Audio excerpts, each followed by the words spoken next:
벌써 20년이 다 돼 가는 사건인데요. 지난 1997년도에 영국의 왕세자비였던 다이애나비가 교통사고를 당해 죽었죠. 그 사고가 난 후에 왜 이런 사고가 있었는가에 대해서 많은 여러 가지 추측들과 소문들이 무성했습니다. 그런데 그럼에도 불구하고 영국 전역은 큰 슬픔에 빠져들었죠. 그리고 많은 영국인들이 진심 어린 애도의 눈물을 흘렸습니다. 영국인들의 황실에 대한 그 사랑과 존경은 유명하지요. 많은 그 영국인들이 이 다이애나비의 죽음을 슬퍼하며 애도했습니다. 그런데 이 사건이 있은 후에 영국 사회에는 아주 흥미로운 현상이 일어납니다. 그것은 뭐냐면요, 영국 내에서 우울증으로 치료받는 사람이나 아니면 정신적인 고통을 호소하는 사람들의 비율이 현저하게 떨어진 겁니다. 왜 이런 일이 있을까? 학자들이 그 현상의 이유를 분석해 보니까 다이애나비가 죽었을 때의 죽음을 슬퍼하면서 영국이 슬퍼했고 눈물을 흘렸고, 그 자체가 그 눈물이 일종의 감정의 해방구 역할을 했고요, 이것이 정신적인 치유제가 되었다. 그래서 등장하는 단어가 다이애나 효과라는 겁니다. 다이애나 이펙트라는 거죠. 즉 우리가 사람이 여러 가지 감정들을 숨기고 우리 마음속에 여러 가지 분노를 마음속 깊숙이 쌓아두는 것보다 이것을 겉으로 드러내고 한바탕 눈물로 흘려버리는 것이 정신건강에 훨씬 좋다라고 하는 것을 나타내주고 있죠. 요즘 우리들이 복잡한 이 사회를 살아가다 보면 여러 가지 스트레스들로 인한 상한 감정들이 우리 가운데 있습니다. 오늘 이 시대를 살아가는 우리들에게 필요한 것은 스스로에게 좀 더 정직해지는 것이 아닐까. 자기의 감정에 대해서 좀 더 정직한 것이 우리의 정신건강에 훨씬 더 좋다, 그런 겁니다. 여러분, 우리 신앙도 마찬가지 아닐까요? 우리 신앙도 그래요. 우리가 신앙생활 하다 보면 여러 가지 어려운 일들이 있죠. 우리 기대와는 달리 우리의 현실이 빗나갈 때가 있어요. 내가 원하는 대로 나의 삶이 진행되지 않습니다. 이럴 때 우리의 마음속에 하나님께서 왜 이러실까 하는 생각이 들 때가 있죠. 더 나아가면요, 하나님이 나를 속이시는 것 같은, 내가 하나님께 속고 있는 것 같은 느낌이 들 때도 있습니다. 야속한 마음, 서운한 마음, 원망 어린 마음이 들 수도 있습니다. 그렇죠? 그런 분들 고개를 한번 끄덕여 보십시오. 네, 그렇습니다. 아닌 것 같아도 분명히 있습니다. 표현을 안 할 뿐이죠. 자, 근데 문제는 이 정서를, 이 감정을 어떻게 해야 될 건가 하는 겁니다. 여러분들은 이러한 마음이 들 때, 이러한 서운한 마음이 들 때 여러분들은 그것을 어떻게 대처하고 계십니까? 대부분의 경우에 우리는 그것을 그냥 감추어 버립니다. 이것은 불신앙적인 생각이라고 그냥 우리 마음속에 눌러버립니다. 심지어는 하나님 앞에서조차도 깜짝같이 속이려고 합니다. 그래서 마치 우리 마음속에 있는 이러한 생각들을 하나님 앞에 끄집어 내어 놓는 것은, 그것은 하나님 앞에 불경이고 믿음이 없는 소치라고 생각합니다. 그런데 과연 그럴까요? 하나님은 그렇게 생각하실까요? 하나님이 우리에게 원하시는 게 뭘까요? 정직한 마음 아닐까요? 정직한 것.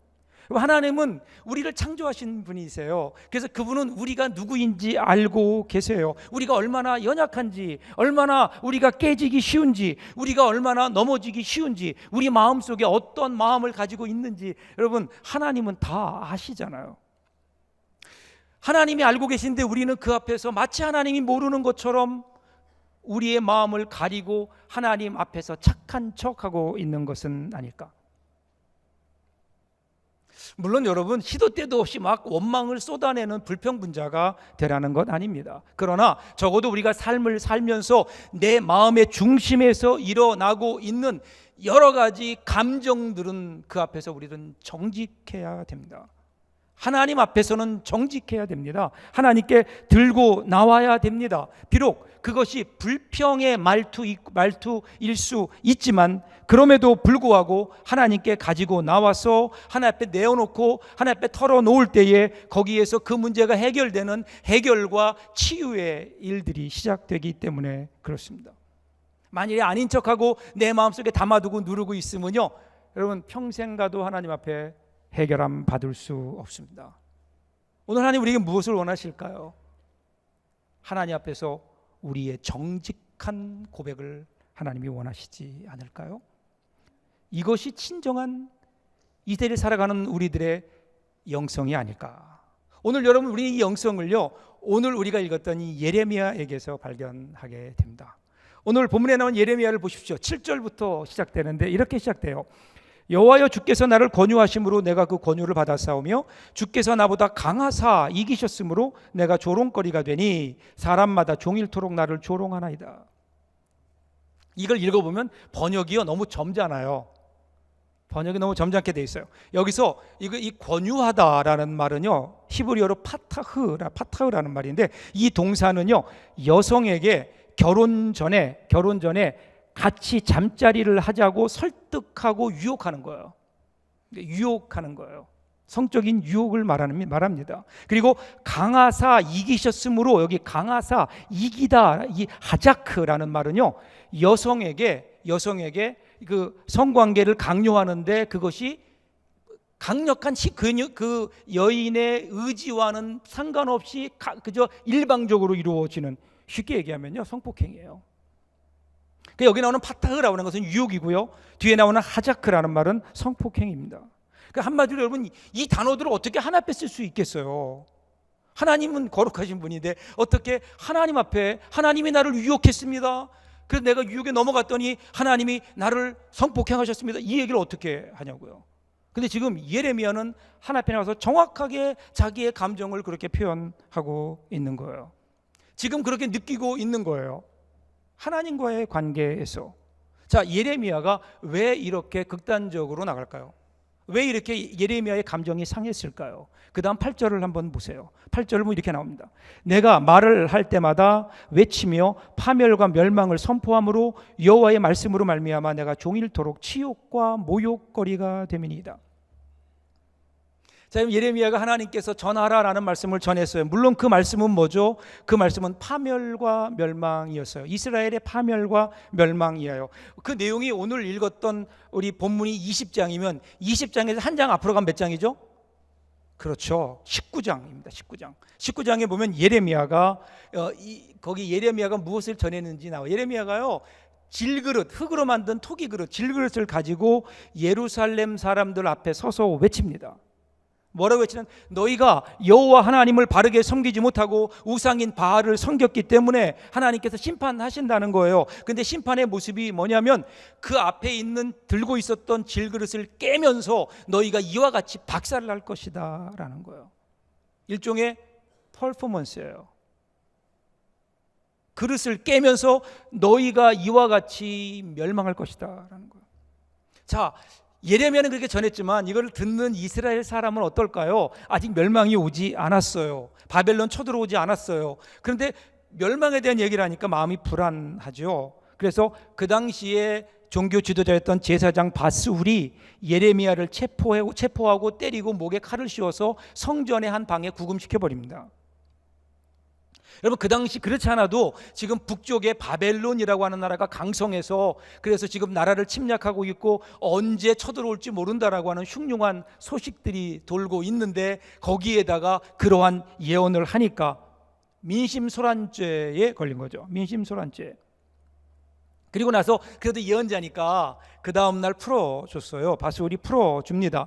풀어주는 이유는 아마도 이제 이 정도 했으면 겁먹었으니까 이젠 떠들지 않겠지 그랬는데 이러한 바스울의 기대와는 달리 예레미야는 계속해서 복음을 전하는 거예요. 예언을 하는 겁니다. 예루살렘이 멸망할 것이고 너희들이 이제 바벨론이 쳐들어와서 너희가 바벨론 포로로 끌려갈 것이다 라고 예언을 하니까 이제 사람들이 부담스러워하는 거예요. 사람들이 슬슬 피하는 거예요. 부담스러워합니다. 자, 이런 모습을 본 예레미야는 어땠을까요? 예레미야도 힘이 빠졌겠죠. 뭔가 여러분 말씀을 전하면 말씀에 아멘하고 따라오고 회개하고 뭐 이런 역사가 있어야, 그래야 여러분 뭐 이 예언도 하고 싶고 말씀도 전하고 싶잖아요. 그런데 말씀을 정직하게 전하니까 어떤 일이 있었나요? 그래서 사람들이 싫어해요. 사람들이 싫어하는 거예요. 그렇다고 거짓말을 할 수는 없잖아요. 여러분 같으면 이런 상황 속에서 어떻게 하실래요? 말해봤자 사람들이 알아듣지 못하고 오히려 적대적으로 자기를 죽이려고 대하는 사람들, 그런 사람들을 보면서 여러분 같으면 어떤 생각을 하겠어요? 저 같으면 그럴 것 같아요. 그래, 말하지 말자. 돼지에게 진주를 던지지 말자. 뭐 이러면서 저 같으면 그만뒀을 텐데. 그런데 예레미야는 어땠을까? 예레미야도 그런 생각했던 것 같아요. 그래서 9절 보면 내가 다시는 여호와를 선포하지 아니하며 그의 이름으로 말하지 아니하리라 하면 나의 마음이 불붙는 것 같아서 골수에 사무치니 답답하여 견딜 수 없나이다. 그런 다짐을 했어요. 나도 말하지 말아야 되겠다. 그랬더니 내면에서 솟구치는 어떤 뜨거움 때문에 그 말을 멈출 수가 없는 거예요. 이미 예레미야의 마음은 하나님의 마음에 공감하고 있는 겁니다. 타락한 이스라엘 백성들을 긍휼히 여기며 그들을 새로운 길로 이끄시려는 하나님의 마음을 알기에 그 하나님의 마음이, 하나님의 말씀이 그 안에서 요동치면서 그런 것을 포기할 수도 없어요. 그래서 보세요. 힘들어서 포기하고 싶지만 차마 포기할 수 없는 것, 이것이 부름받은 자의 길이고 오늘 이 시대를 살아가는 우리 신앙인들의 모습이 아닐까. 신앙인들의 모습. 근데 과연 그런가요? 오늘 우리의 모습은 어떤가요? 우리는 너무 신앙생활을 쉽게 생각하고 있지는 않은가? 여러분, 우리나라 속담에 땅 짚고 헤엄치기 그런 말이 있죠. 가장 쉬운 거 얘기할 때 땅 짚고 헤엄치는 거예요. 여러분, 땅 짚고 헤엄쳐 보셨죠? 쉬워요. 위험하지도 않아요. 물에 빠져 죽을 염려 전혀 없습니다.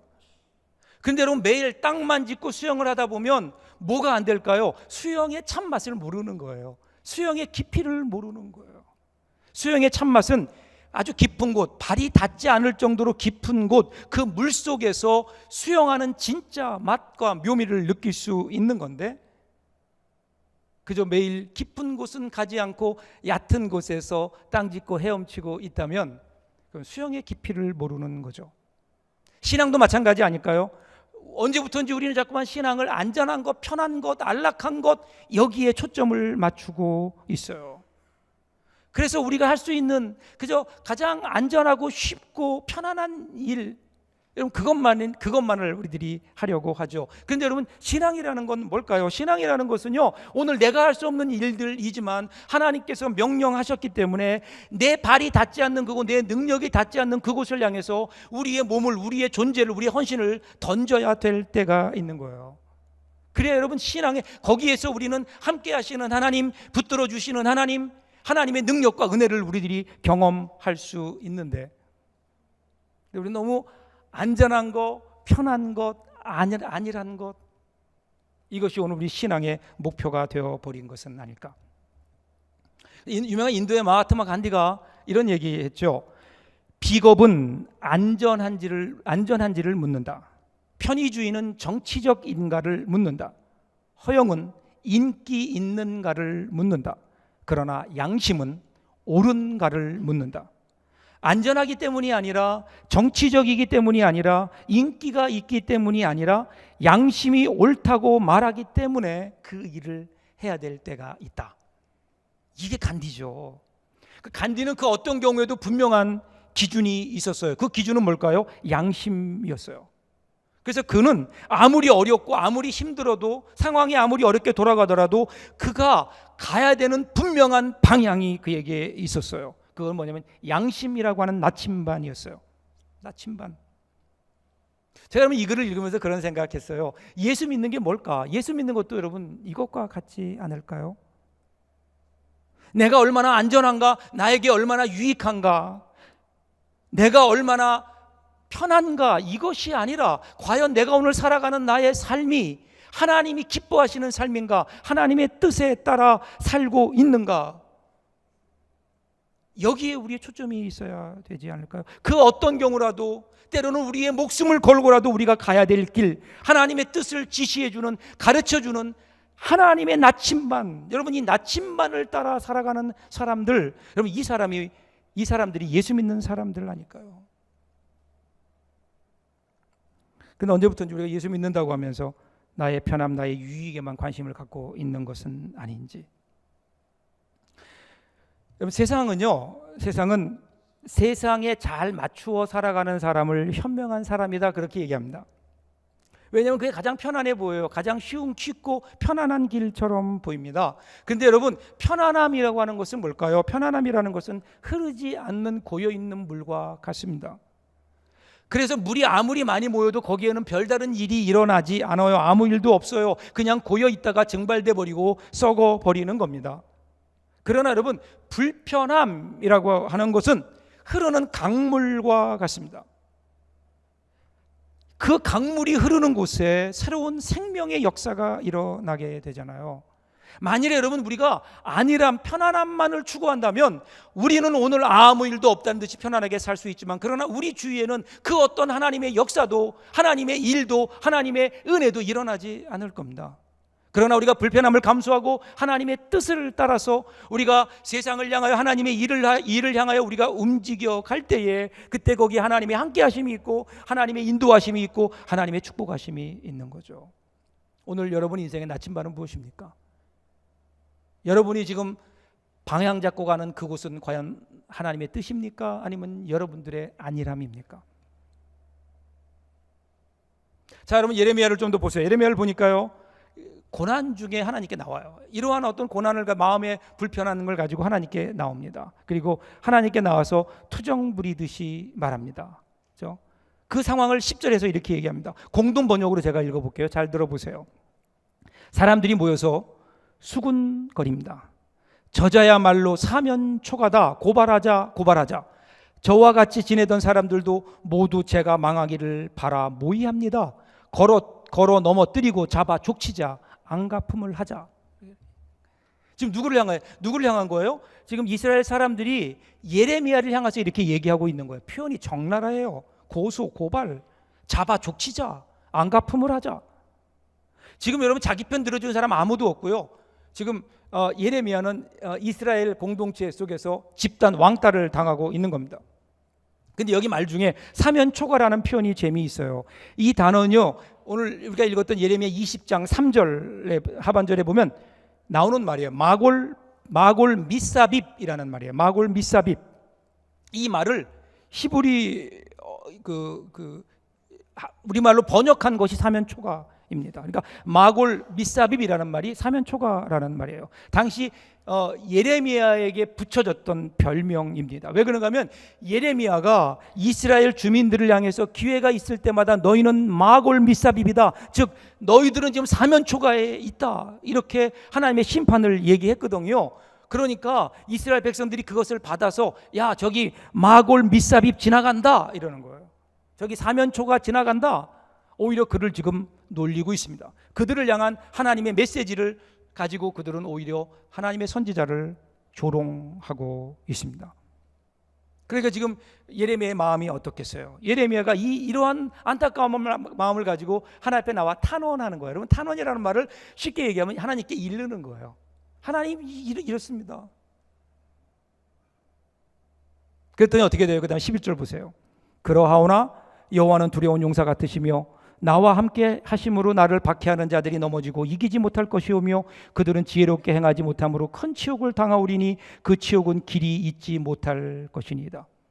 자, 그는 위기와 절망의 그 순간에 하나님께 나옵니다. 하나님께 나왔더니 어떻게 해요? 처음에 소명받을 때 하나님이 그에게 주셨던 예레미야 1장 18절부터 19절까지의 그 말씀이 그에게 상기되는 거예요.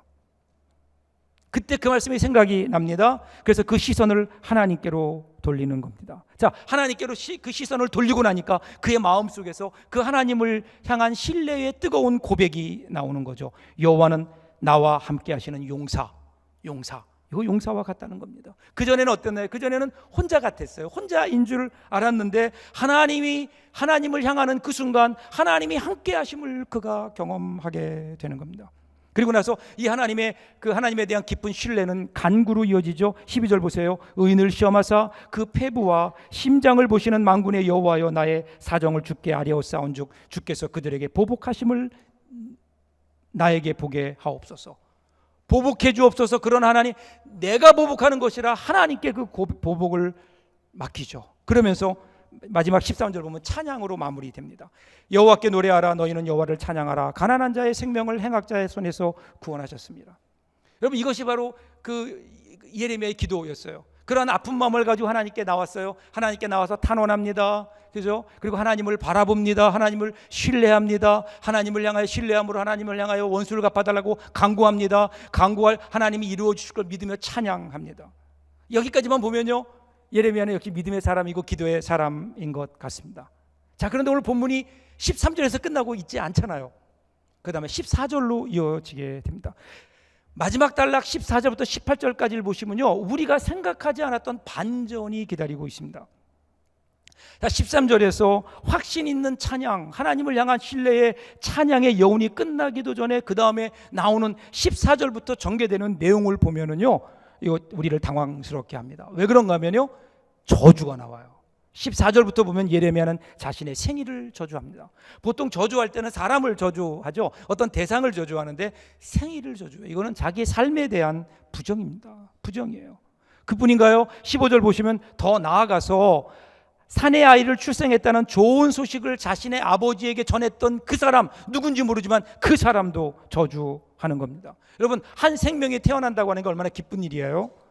마땅히 축하받아야 되는데, 그런데 그 소식을 전했던 그 사람조차도 원망스러운 거예요. 왜 그럴까요? 현재의 삶이 너무 어려워요. 너무 힘든 거예요. 너무 힘들어요. 그래서 죄 없는 사람에게 지금 책임을 전가하고 있습니다. 괴로움이 극에 달한 거예요. 다른 사람만이 아니에요. 그는 결국 어떻게 되나요? 마지막 18절 보시면 어찌하여 내가 태에서 나와서 고생과 슬픔을 보며 나의 날을 부끄러움으로 보내는고 하니라. 깊은 탄식으로 자기의 고백을 마감합니다. 그리고요, 예레미야의 탄원이 여기서 끝나버려요. 이게 문제예요. 그 다음에 이어져서 이후에 그럼에도 불구하고 나중에 보니까 잘못했음을 깨닫고 예레미야가 하나님께 다시 회개했더라, 아니면 하나님께서 회복시켜 주셨더라, 아니면 최소한 하나님께서 그래 너 얼마나 네 마음이 아프냐라고 하나님이 다독거려 주시거나 이러한 사건은 전혀 없어요. 그 위의 사건은 그냥 여기서 끝. 어떤 해명도 없이 오늘 성경은 여기서 끝나고 맙니다. 자, 그러면 오늘 우리는 이 앞에 당황하게 됩니다. 그럼 예레미야는 도대체 뭔가? 예레미야는 실패한 건가? 예레미야는 하나님을 향한 그 신앙을 포기한 것일까? 그런데 여러분, 그 이유를 보면 예레미야의 사역은 계속해서 진행되거든요. 여러분, 분명한 게 하나 있어요. 분명한 거는 뭐냐면요, 오늘 우리가 보고 있는 예레미야의 모습은 우리가 생각하고 우리가 알고 있고 기대했던 예레미야의 모습은 아닙니다. 근데 성경은 왜 이런 모습을 소개하고 있을까? 이번 주간 제가 말씀을 준비하면서 그런 생각이 들었어요. 혹시 이 모습이 예레미야의 진정한 모습은 아니었을까? 역사의 무대에 섰던 선지자 예레미야, 하나님의 종 예레미야 말고 그 이전에, 그 이후에, 그 전에, 그 이후에 있었던 그 너머에 있는 인간 예레미야의 모습이 혹시 이것은 아니었을까? 왜냐하면 여러분, 인간은요 흔들릴 수밖에 없거든요. 인생이 그래요. 흔들리지 않고 사는 인생이 어디 있을까요? 산다는 것은 흔들리는 겁니다. 여러분의 인생을 가만히 돌아보세요. 여러분의 인생이 얼마나 휘청거렸나요? 얼마나 우리가 많이 흔들렸나요?